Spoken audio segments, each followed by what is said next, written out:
Okey, untuk video kali ini sebenarnya RBM ingin berkongsi dengan anda ataupun dalam masa yang sama RBM ingin menjawab pertanyaan yang diajukan kepada RBM berkenaan dengan heater core dan cooling system. Adakah dia dua sistem ataupun dua komponen yang sama ataupun berbeza?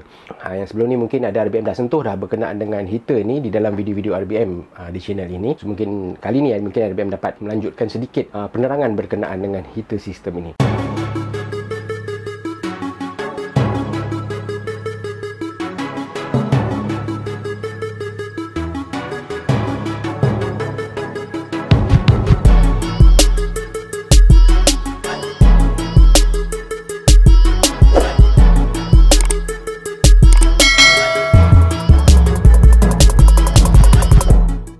Hai, Assalamualaikum warahmatullahi wabarakatuh dan salam sejahtera kepada anda. Selamat datang ke channel RBM Radiator TV ini, salah satu channel yang kita bawakan secara eksklusif berkenaan dengan sistem penyejukan enjin kereta ini ataupun sistem radiator kereta ini. So, kepada anda yang mungkin baru pertama kali menonton video daripada channel ini, so RBM minta tolong kepada anda supaya anda tekankan button subscribe dan juga onkan bell notification supaya anda tidak akan terlepas segala apa jua video-video terbaru ataupun update-update terbaru yang RBM akan bawakan kepada anda di channel ini.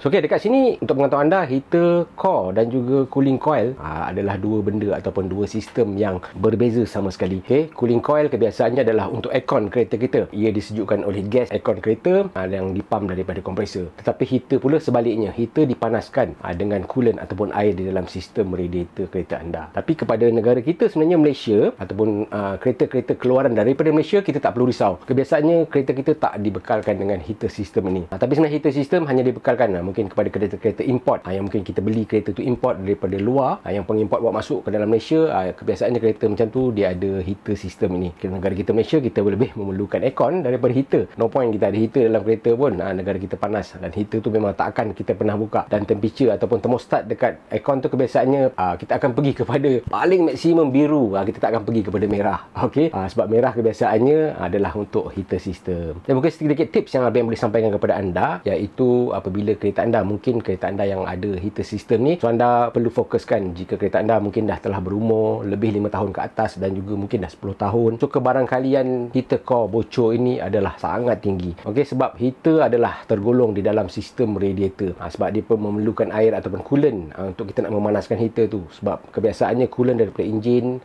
dia akan hantar sedikit ke dalam heater dan seterusnya dihantar ke dalam radiator untuk disejukkan. Begitulah seterusnya di dalam sistem radiator kereta anda. Sebab itu kita perlu fokuskan ataupun kita perlu cek secara rutin juga heater core ni, sebab kebiasaannya jika heater core bocor ni, dia akan menyebabkan temperature kereta anda tinggi dan juga boleh mengakibatkan enjin kereta anda overheat. Sangat bahaya heater core ni. Banyak juga kes-kes yang kami jumpa berkenaan dengan heater core bocor ni ataupun pipe-pipe dia bocor sebab dia dah lama, kadang-kadang dia dah reput bocor tapi tak perasan. Ini juga adalah benda yang bahaya. Orang kata anda kena cek. Jika kereta anda mempunyai sistem heater ni, anda perlu cek. Ada juga di kalangan anda yang mungkin bertanya kepada RBM, so boleh tak kita nak bypass heater sistem ni? Sebenarnya bergantung juga kepada model-model kereta anda. So, jika kereta anda yang tak terlalu complicated ataupun sistem heater core kereta anda mungkin secara mechanical, so kita memang tidak dinafikan kita boleh bypass heater core ni. Kita tak perlu pakai, kita hanya perlu buat bypass di dalam sistem enjin kereta anda sahaja. Okay, tapi kepada kereta-kereta yang mungkin ada, kereta-kereta yang mungkin model-model baru sekarang, dia ada pula function. Kadang-kadang dekat belah driver boleh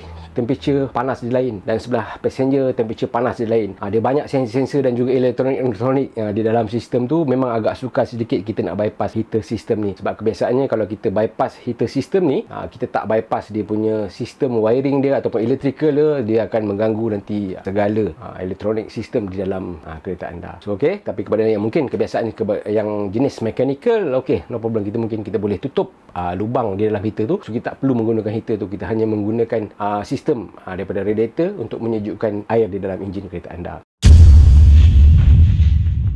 Mungkin setakat di sini saja perkongsian RBM untuk sesi kali ini. So, jika anda rasa video daripada RBM ini dapat memberi manfaat kepada anda dan juga anda dapat belajar sesuatu yang baru, so anda jangan lupa tekankan button like dan juga anda boleh sharekan video ini kepada lebih ramai lagi pemilik-pemilik kereta yang berada di luar sana supaya mereka juga mendapat segala informasi dan juga maklumat yang lebih tepat lagi tentang sistem radiator kereta ini. Sampai kita berjumpa lagi. Assalamualaikum warahmatullahi wabarakatuh. Masalah radiator, tanya RBM.